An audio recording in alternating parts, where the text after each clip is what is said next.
here is the last theorem which we are going to discuss, called Stoke's theorem.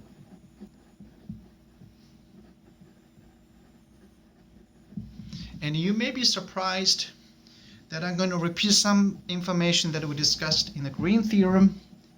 And don't complain for the moment yet, because there's small extension involved, and I will show you the history of this and you understand what is happening. The Stoke's theorem is connect with the line integral to the surface integral.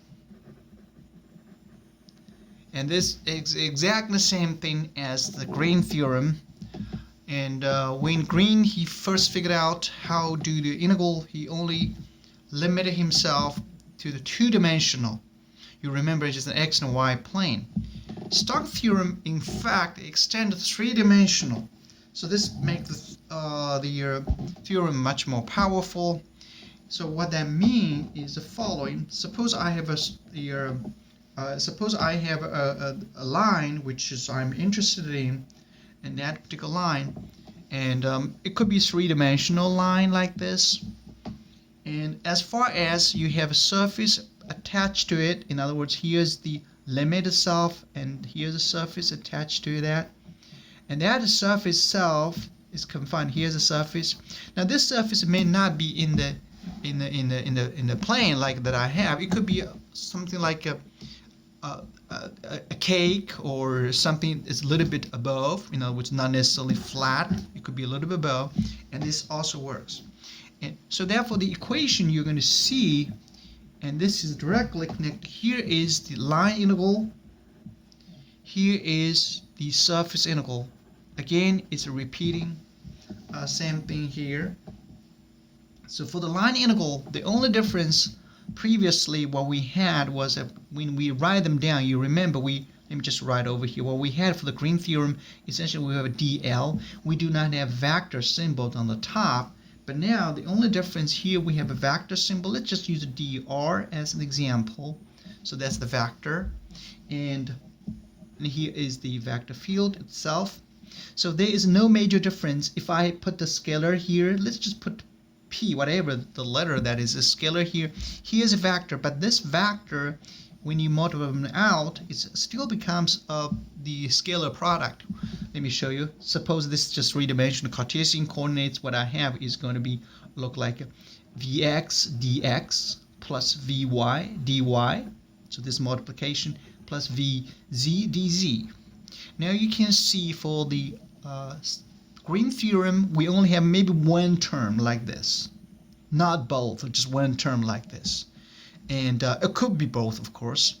And so, but never be like three terms in total. For Stoke's theorem, what essentially we did was we have three of these terms together. That's entire things. So it becomes more complicated, but it's not adding complication involved, because just have more terms. Instead we have two terms. If the two-dimensional, remember two-dimensional look like this.